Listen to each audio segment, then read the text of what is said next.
Hello friends, welcome to legal learning. और आज हम लोग डिस्कस करने वाले हैं Kesavananda Bharati versus state of Kerala. ये 1973 का केस है और इसे फंडामेंटल राइट केस भी कहा जाता है। इस केस के पिटिशनर केशवानंद भारती हैं और रेस्पोंडेंट स्टेट ऑफ केरला है। केशवानंद भारती एक साधु थे जिनका जन्म 1940 में हुआ था और डेथ 6 सितंबर 2020 को। वो एडनीर मठ के सीनियर हेड थे। एडनीर मठ एक मोनेस्टिक रिलीजियस इंस्टीट्यूशन है कसारगोड डिस्ट्रिक्ट केरला में। केशवानंद भारती के पास कुछ ज़मीनें मठ की थीं जिसके वो ऑनर थे। केरला गवर्नमेंट 2 एक्ट पास करती है, लैंड रिफॉर्म एक्ट 1963 और लैंड रिफॉर्म अमेंडमेंट एक्ट 1969। इस एक्ट के मुताबिक स्टेट गवर्नमेंट वो प्रॉपर्टी ले सकती है जो मठ को बिलोंग करते हैं।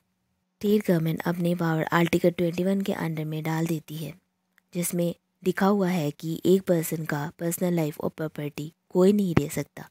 लेकिन अगर स्टेट कोई भी लॉ बनाए जिसमें पर्सन का पर्सनल लाइफ और लिबर्टी डिप्राइव हो रहा है तो भी वो लॉ वैलिड होगा अगर वो सोसाइटी के बेनिफिट के लिए है। तो केशवानंद भारती स्टेट गवर्नमेंट के ऑर्डर से डिप्राइव होते हैं और वो सुप्रीम कोर्ट में पिटीशन फाइल कर देते हैं article 32 of Indian constitution.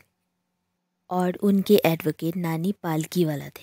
Keshavananda Bharati ने रिट पिटीशन फाइल किया था कि उनके फंडामेंटल राइट्स वायलेट हो रहे हैं और उसे एनफोर्स किया जाए।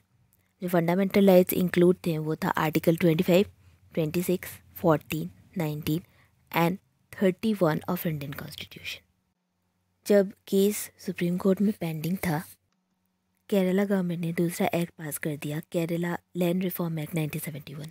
केशवानंद भारती ने 3 कॉन्स्टिट्यूशनल अमेंडमेंट को भी चैलेंज किया, 24, 25, 29 कॉन्स्टिट्यूशनल अमेंडमेंट एक्ट्स।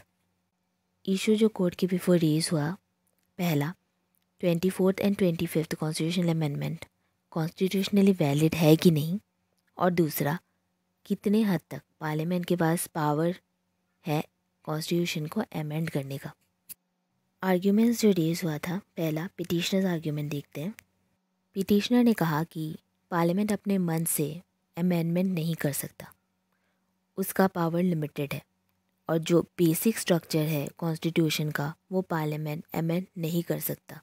ऐसा जस्टिस मदोलकर ने Sajjan Singh versus state of Rajasthan case में कहा था। पिटिशनर ने यह भी आर्गुमेंट रेज किया कि 24 and 25 constitutional amendment fundamental right article 91 clause F को वायलेट करते हैं। पहला, स्टेट ने कहा पार्लियामेंट की सुप्रीमेसी बेसिक प्रिंसिपल्स है इंडियन लीगल सिस्टम की, इसलिए पार्लियामेंट के पास अनलिमिटेड पावर है कॉन्स्टिट्यूशन का अमेंड करने का। स्टेट ने कहा कि अपनी सोशल इकोनॉमिक ड्यूटी को फुलफिल करने के लिए पार्लियामेंट को अनलिमिटेड पावर दिया गया है टू अमेंड द कॉन्स्टिट्यूशन। इस केस का जजमेंट 24 अप्रैल 1973 को हुआ था और इसमें 13 जज बेंच प्रेजेंट थे। 7:6 का रेशियो था। इस केस की हियरिंग 68 डेज तक चली थी। इस केस का जजमेंट 703 पेजेस का है। फाइनली सुप्रीम कोर्ट ने पार्लियामेंट को अमेंडिंग पावर प्रोवाइड कर दिया, ये एक्सेप्शन के साथ कि जो बेसिक स्ट्रक्चर है कॉन्स्टिट्यूशन का उसे चेंज नहीं किया जा सकता। अमेंडमेंट होंगे तो सोशियो इकोनॉमिक ड्यूटी को फुलफिल करने के लिए जो सिटीजन्स को दिया हुआ है प्रियम्बल में। सुप्रीम कोर्ट ने 24 कॉन्स्टिट्यूशनल अमेंडमेंट को वैलिड बताया, लेकिन 25th अमेंडमेंट के फर्स्ट पार्ट को इंट्रा वायरस और सेकेंड पार्ट को अल्ट्रा वायरस बताया। Hope you like the video. Thank you.